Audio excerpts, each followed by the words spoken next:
नमस्कार, आप सभी का बहुत बहुत स्वागत है। मेरा नाम रूबिका लियाकत है।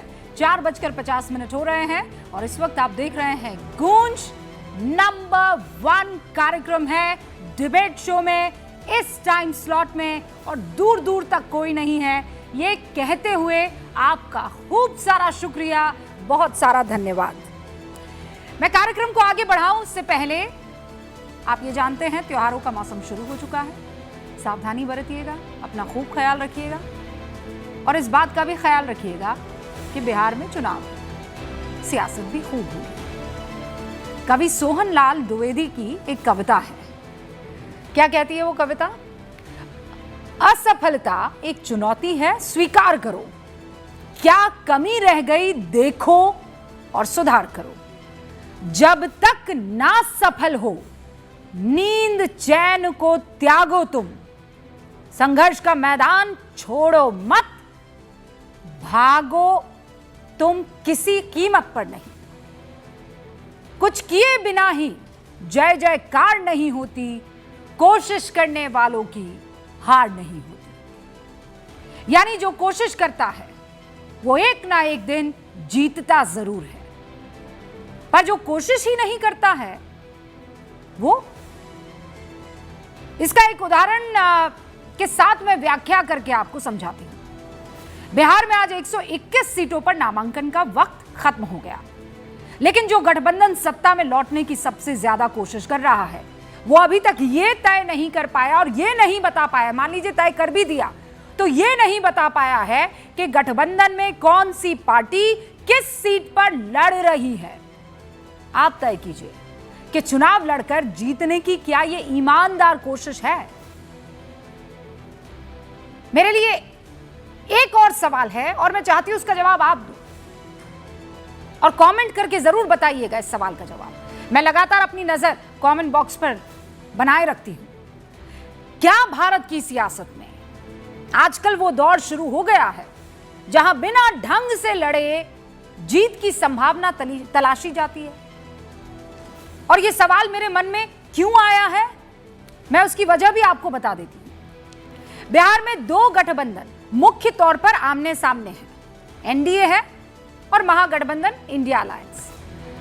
दोनों में देश की दो बड़ी राष्ट्रीय पार्टियां हैं। एक तरफ है भारतीय जनता पार्टी और दूसरी तरफ है कांग्रेस। अब दोनों में अंतर आपके सामने रखती हूं। एनडीए में बीजेपी आक्रामक रणनीति के तहत नामांकन के दौरान एक्टिव दिखाई दे रही है। पिछले 2 दिनों में केंद्रीय गृह मंत्री अमित शाह लगातार बिहार में एक्शन मोड में दिखाई दे रहे हैं और उनके साथ बीजेपी शासित राज्यों के मुख्यमंत्री भी मैदान में मोर्चा संभाले हुए दिखाई पड़ रहे हैं, जो प्रत्याशी के नामांकन से लेकर जनसभा तक में शामिल रहेंगे। योगी आदित्यनाथ आपको दिखाई दे रहे हैं, देवेंद्र फडणवीस दिखाई दे रहे हैं, रेखा गुप्ता आपको दिखाई दे रही है, भजन लाल, सब बिहार के अलग अलग जिलों में जमीन पर पसीना बहाएंगे। ये टारगेट और ये होमवर्क उनको मिल चुका है, असाइनमेंट इसे कह दीजिए। यानी बीजेपी एनडीए के लिए पूरी ताकत झोंक रही है। एक एक पल का, एक एक घंटे का और एक एक दिन का इस्तेमाल जनता के बीच अपनी बात रखने के लिए किया जा रहा है। टिकट ना मिलने से खफा हर नेता को खुद जो है अमित शाह मना रहे हैं। और दूसरी तरफ आ जाइए आप कांग्रेस। कांग्रेस का सबसे बड़ा चेहरा कौन? राहुल गांधी जी। तारीखों के ऐलान के वक्त पटना से 17,000 किलोमीटर दूर लोकतंत्र पर वो सवाल उठा रहे थे। फिर जब 13 अक्टूबर को वो वापस भारत आते हैं तो इंडिया ब्लॉक में उम्मीद जगती है कि अब राहुल गांधी आ गए हैं एक्शन मोड में, दोबारा इंडिया गठबंधन दिखाई देगा, सब कुछ सुलझ जाएगा। मुकेश सहनी तो पटना से कहकर दिल्ली उड़े थे कि गठबंधन की सेहत खराब है, डॉक्टर दिल्ली में है, इलाज वहीं पर होगा। लेकिन दिल्ली में मामला दूसरा ही था। जिन्हें इलाज करना था वो डॉक्टर यानी राहुल गांधी 14 अक्टूबर को चंडीगढ़ चले गए। अब चंडीगढ़ गए तो वहां से हिमाचल तो नजदीक ही है ना भैया, और हिमाचल में ठंडक शायद ज्यादा, तो राहुल गांधी शिमला जा पहुंचे। जब डॉक्टर शिमला में थे तो सेहत कहां से दिल्ली में सुधरती? सहनी तेजस्वी यादव के साथ वापस पटना लौटे, राहुल भी दिल्ली लौटे। लेकिन 15 अक्टूबर को खड़गे के साथ बिहार चुनाव पर चर्चा भी हुई, नो डाउट अबाउट इट, लेकिन गठबंधन की गुत्थियां नहीं सुलझी।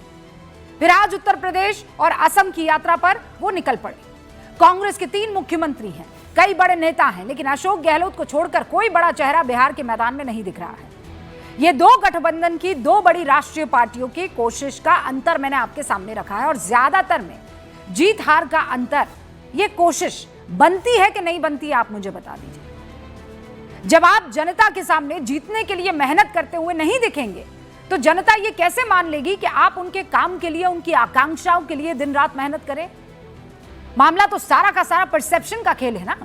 एक तरफ बीजेपी के बड़े रणनीतिकार अमित शाह लगातार बिहार में काम कर रहे हैं, कभी नीतीश कुमार से मिल रहे हैं, स्ट्रैटेजी पर चर्चा कर रहे हैं, कभी जनसभा को संबोधित कर रहे हैं।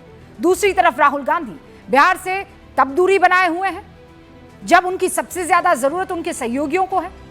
आज पहले फेज का नामांकन खत्म हो चुका है, मतलब वक्त है खत्म होने का। राहुल गांधी एक बार भी, इनफैक्ट हो चुका है, अगर मैं टेक्निकली बताऊं आपको तो राहुल गांधी एक बार भी कोशिश करते हुए नहीं दिखे कि किस तरह गठबंधन के साथियों के साथ सहमति बनाई जाए, सीटों के बंटवारों का ऐलान हो। इंडिया ब्लॉक की हालत आप देखिए, यह है कि अब तक मालूम नहीं है कि कौन सी पार्टी कितने सीट पर लड़ रही है। मुकेश सहनी आज कह रहे हैं कि वो खुद चुनाव लड़ेंगे ही नहीं। वजह हमने तलाशने की कोशिश की तो सूत्र बता रहे हैं कि सहनी साहब को मनमाफिक सीट मिली ही नहीं। विपक्षी गठबंधन की 2 पार्टियों के प्रत्याशी बछवाड़ा, वैशाली, लालगंज और मटिहानी सीट पर आमने सामने खड़े हो गए। And I am repeating these seats again.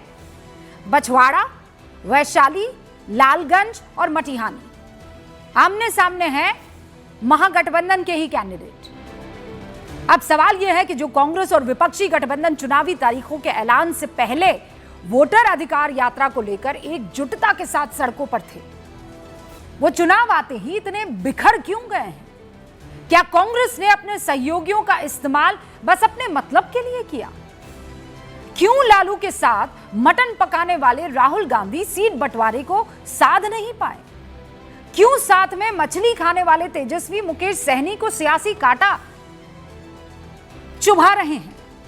आज इन्हीं सवालों का जवाब जानने की कोशिश गूंज में शुरू करते हैं। गूंज जिसे आप लोग पिछले 1 साल से अपना सबसे पसंदीदा शो बनाए हुए हैं और हमारे ऊपर लगातार अपना प्यार लुटा रहे हैं। शुरू करते हैं गूंज।